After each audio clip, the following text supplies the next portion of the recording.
Hi, this is Rudy Jones of PalmettoStateBaseball.com. Welcome to the South Carolina College Baseball Recap for Friday, March the 27th. I sincerely apologize for having this posted so late. I've had a miserable night. My internet went out and I lost about 90 minutes worth of work, even though I'd saved it several times. And now as I've tried to record this is about the fifth time my camera has gone south on me. But I know you don't want to hear that. As my boss, Dan Foster, used to say at the Greenville News when we told him about some kind of issue we had, he said, I don't want to hear about the labor pains. I just want to see the baby. Well, let's get that baby to going here.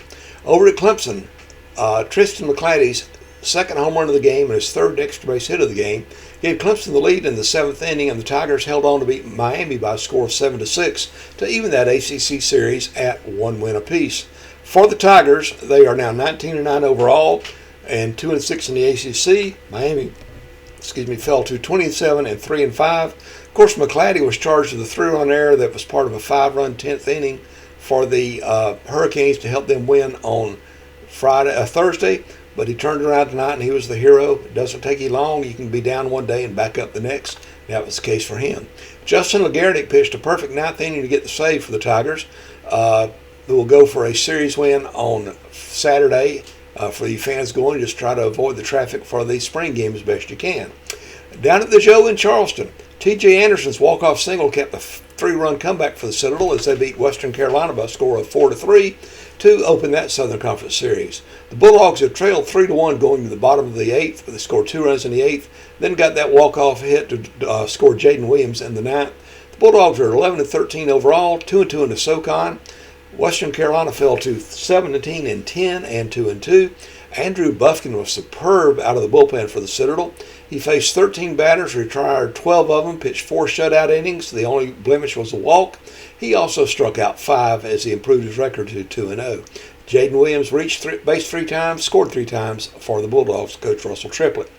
In another walk-off, Jake Armsey's 2-run double gave USC Upstate a win over UNC Asheville 11-10 to open a Big South Conference series over at Cleveland S. Harley Park. The Spartans had trailed 10-3 before they began their comeback. They improved to 13-14 overall, 4-3 in the Big South. UNC Asheville fell to 13-13 and 1-3. Johnny Sweeney had 3 hits, including a homer, and drove in 3 runs for Upstate. Over at Rock Hill, Braden Gilly and Harrison Wilson combined on a 4-hit shutout, and Winthrop beat Charleston Southern 4-0 to open a Big South Conference series. The Eagles have won 4 straight games in 9 of their last 10. They're now 19-7 overall, 4-0 in the Big South. Charleston Southern fell to 17-8 and 2-2. Gabe Natividad had a couple of hits and a couple of RBIs for Winthrop. Ryan Lynch pitched out of a bases-loaded jam in the 8th inning, and Coastal Carolina held on to beat Marshall by a score of 11-9 to open that Sun Belt Conference series up in Huntington, West Virginia. The Chanticleers, ranked number 15 by D1 Baseball this week, improved to 18-7 overall, 7-0 in the Sun Belt. They've won 29 straight games against Sun Belt competition. Marshall fell to 13-11 and 5-2. Dom Tozzi homered for the Chanticleers, and also Walker Mitchell was 3 for 3 with 2 walks, a stolen base, a run scored, and 2 RBI. Down in Athens, former Wofford player Daniel Jackson, who transferred to Wofford prior to last season, hit a grand slam to cap a 5-run second inning, and number 7 Georgia beat South Carolina 5-2 to open that SEC series. Bulldogs are 21-6 overall, 5-2 in the SEC. Carolina fell to 13-14 to 1-6. Josh Gunther had some control issues over the first couple of innings, and that led to his demise. Patrick Evans had 3 hits, and Luke Uhas had 2 for Carolina, which actually out-hit the Bulldogs 9-4.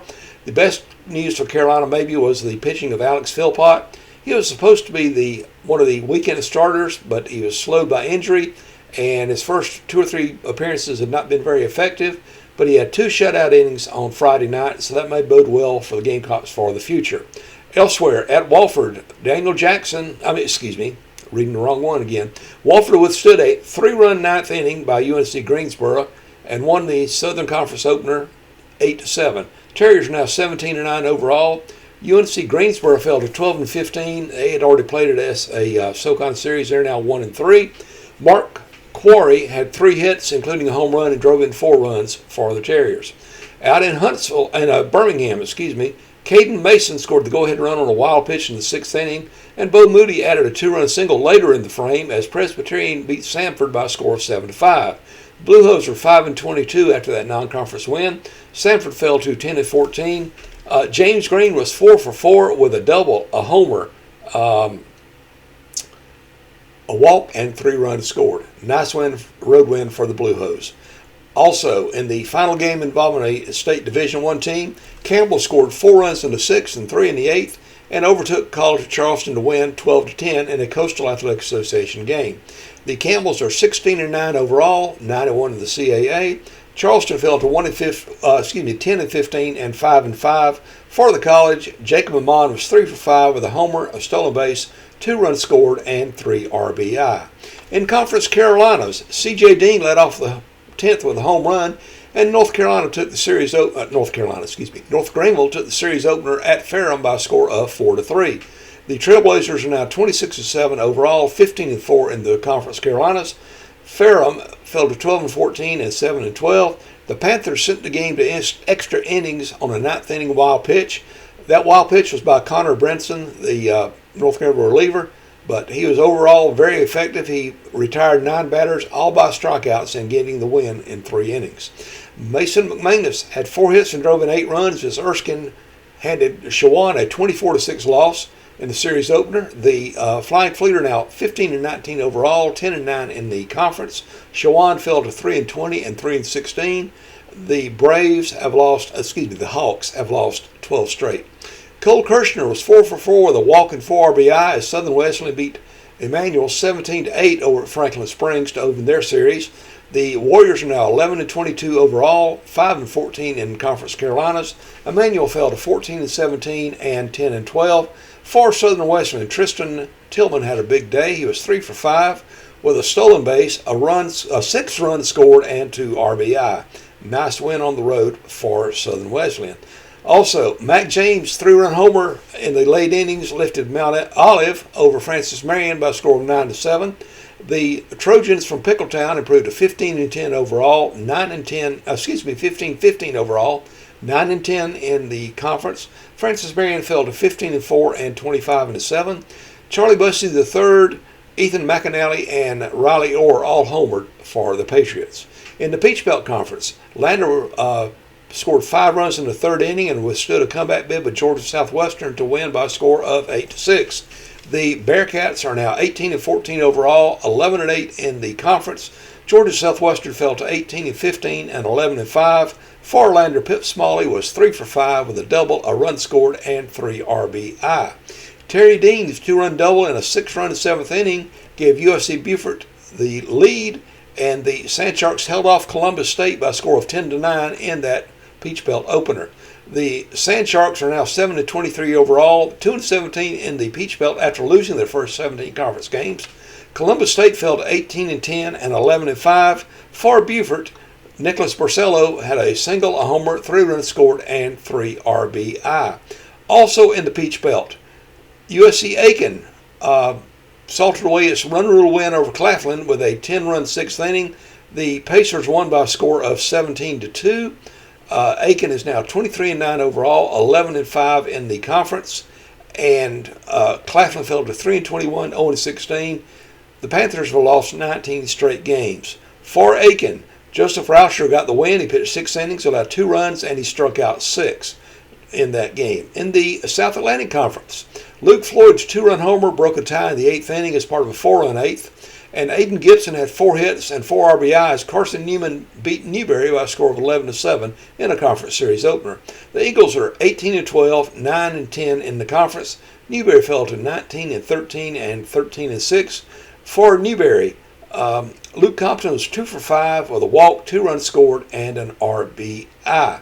Mars Hill scored 4 runs in the 6th inning, 3 of them on Tarek Bumgardner's double, and held on to top Anderson 7-3 to open that series. The Lions are now 14-17 and 1 overall, 10-8 and 1 in the conference. Anderson fell to 17-15 and 5-14. For Anderson, Gray Wells was 2 for 4 with an RBI. First place Catawba scored 8 runs in the 4th and 7 in the 7th, and run-ruled Coker by a score of 22-7 in that series opener. The Cobras, who are now 7-23, 6-13 in the conference have lost 6 straight games. Catawba is 24-6 and 16-3 as they bounce back from a midweek loss to Francis Marion. Elsewhere, Jaden Johnson singled Darren Drayton in the bottom of the 7th inning to give Voorhees a 6-5 walk-off win over Rust in Game 1 of a HBCU Athletic Conference doubleheader, and the Tigers won Game 2 by a score of 9-4. Voorhees is now 6-17 overall, 5-7 in the conference. Rust fell to 8-21 and 5-6. And for Voorhees in Game 1, Raekwon Wedderburn was 3 for 3 with a double, a stolen base, and an RBI. In the Appalachian Athletic Conference, Cole Flowers' grand slam capped a 5-run 12th inning, and Pikeville beat Columbia International by a score of 9-7. CIU had taken a 7-4 lead in the top of the 12th before Pikeville rallied. Pikeville is now 16-11 overall, 8-8 the ACC. Columbia International fell to 11-21 and 9-9. For Columbia International, Aiden Pomnitz was 3 for 5 with a homer, a walk, and 3 RBI. Also in the AAC, Bryan scored 4 runs in the 8th inning and beat Spartanburg Methodist by a score of 6-4. Bryan is now 15-16 overall, 8-7 in the AAC. Spartanburg Methodist fell to 16-14 and 9-7. Beyond the border in the ACC, number 3 Georgia Tech beat NC State, who's number 14, 3-1. Boston College upended number 9 Virginia 5-3. Florida State was held to 4 hits but beat Duke 3-1. The Seminoles are 10th in the country. Pitt beat Louisville 4-3. Stanford defeated Virginia Tech 9-7, and North Carolina and Notre Dame were rained out. They'll play 2 on Saturday. In the SEC, a few surprises there. Florida whipped number 4 Arkansas 9-4. Number 6 Mississippi State scored 2 runs in the top of the 9th and beat rival Ole Miss by a score of 5-4. Ole Miss is number 18. Vanderbilt got a 3-2 walk-off win over number 21 Tennessee in 10 innings, and number 2 Texas clinched a series win over number 8 Oklahoma with a 10-inning 4-3 walk-off win. Alabama pounded number 5 Auburn 11-1. Number 19 Kentucky won at LSU 7-4. The Tigers are struggling. Number 25 Texas A&M was an 11-9 winner at Missouri. Among D1Baseball.com top 25 teams, number 1 UCLA beat Iowa 5-2, and number 11 Southern Mississippi beat Appalachian State by a score of 6-5. They scored 4 runs in the 8th inning, did the Eagles. Elsewhere, High Point beat Gardner-Webb in a Big South Conference game 10-3.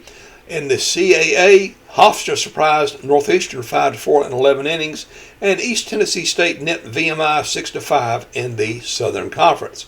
Well, how about the schedule for Saturday? A busy day of games, lots of doubleheaders. Let's see what's going on. Erskine is at Shawan for a doubleheader at 11. Anderson and Mars Hill play a doubleheader at noon. Catawba and Coker play a doubleheader at noon. Columbia International is at Pikeville for a doubleheader at noon. Newberry is at Carson Newman for a noon twin bill. North Greenville and Ferrum play 2 at noon. Bryan is at Spartanburg Methodist for a doubleheader at 1 o'clock. Prior to that game, SMC is going to retire the number 11 jersey of former coach Tim Wallace, and ceremonies beginning at 12:30 p.m. at Mooneyham Baseball Field in Spartanburg. Of course, Wallace won more than 1,350 games with the Pioneers. He stepped down last year while dealing with cancer and unfortunately died last May. But again, honoring him tomorrow before a 1 o'clock doubleheader. Ceremonies start at 12:30 in Spartanburg. Gaston College and Florence Darlington Tech play in a big Region 10 Junior College Series. They play a doubleheader tomorrow at 1 at Daly Field in Florence. Gaston College is 13-2 in the conference. FD Tech is 12-3. Gaston College won 2 of 3 in a series at home against FD Tech earlier this year, and the Stingers will try to catch things up. Again, game 1 of that doubleheader at 1 in Florence. Morehouse is at Benedict at 1 o'clock for a doubleheader. Mount Olive and Francis Marion play a pair at 1 at Sparrow Stadium. Rust and Voorhees play a game at 1 o'clock, finale of that series. Southern Wesleyan is at Emmanuel at 1. USC Lancaster, and that may be a doubleheader, I think I may have that wrong, but it's a 1 o'clock game. USC Lancaster is at USC Salkehatchie at 1, doubleheader. USC Sumter is at USC Union at 1 o'clock. That's a 1:30 game, doubleheader. Charleston Southern and Winthrop play game 2 of their series at 2. Claflin is at USC Aiken at 2. Georgia Southwestern is at Lander at 2. Presbyterian is at Samford at 2. South Carolina and Georgia play game 2 of their series at 2. UNC Asheville and USC Upstate play again at 2 o'clock. USC Beaufort is at Columbus State at 2. Western Carolina is at the Citadel at 2 o'clock. College of Charleston is at Campbell at 3. Miami and Clemson play at 3 o'clock. Coastal Carolina is at Marshall at 4 o'clock. And in the last start of the day, UNC Greensboro plays at Wofford at 4:30. You can always check out scores, highlights, and things like that at PalmettoStateBaseball.com. I do updates during the games under the handle of X handle of Palmetto Base. I'm going to double check that I may have a couple of game times wrong. I will have the correct game times for Saturday listed for sure on the Saturday schedule at PalmettoStateBaseball.com. Again, I apologize for being so late in getting this posted. I finally got through with it. It's a little bit after 1 o'clock on Saturday morning. I hope you don't mind that. Even if you don't see it until Saturday, that's still fine. But for now, this is Rudy Jones of PalmettoStateBaseball.com saying thanks for watching the South Carolina College Baseball Recap for March 27th. Good night. Jesus loves you.